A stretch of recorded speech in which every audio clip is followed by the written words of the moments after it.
शौचालय निर्माण दाबी रे पौर परिषद कनिष्ठ जंत्री को मिसिले ब्राह्मण महिला समाज।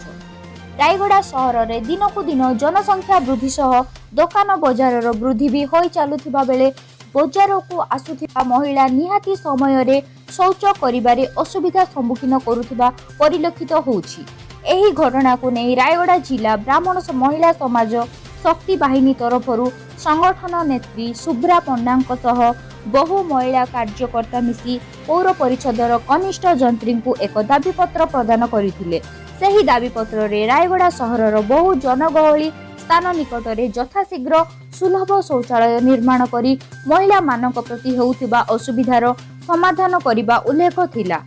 महिला समाज शक्ति बाहिनी सभापति मु क्यों सब दाबी नहीं आज अपन पौर परिषद आमर मुख्य दाबी होउची रायगड़ा टाउन रे दिनकू दिन जनबसति बढ़ी चलची से अनुसार जी सुविधा मिलवा कथा टाउन रे मिल पार नहीं खास करी आमर शौचालय पब्लिक टॉयलेट डिमांड आम ये करूँ जो महिला मैंने बाहर आसुँच रायगड़ा टाउन रे जाऊँ मार्केट प्लेस मानक देखा गले से कौन पब्लिक टॉयलेट ना जहाँ अच्छी बस स्टैंड अच्छी ना तो बहुत दूर में अच्छी जोटा कि प्रेग्नेंट महिला मैंने कि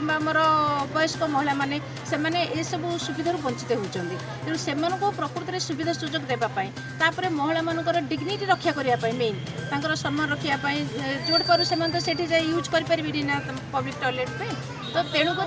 पब्लिक टॉयलेट हूँ मुख्य दाबी आमर रायगड़ा टाउन रे जेपरिक आमर जगन्नाथ मंदिर छक हो कि कोरापुट जंक्शन हो कि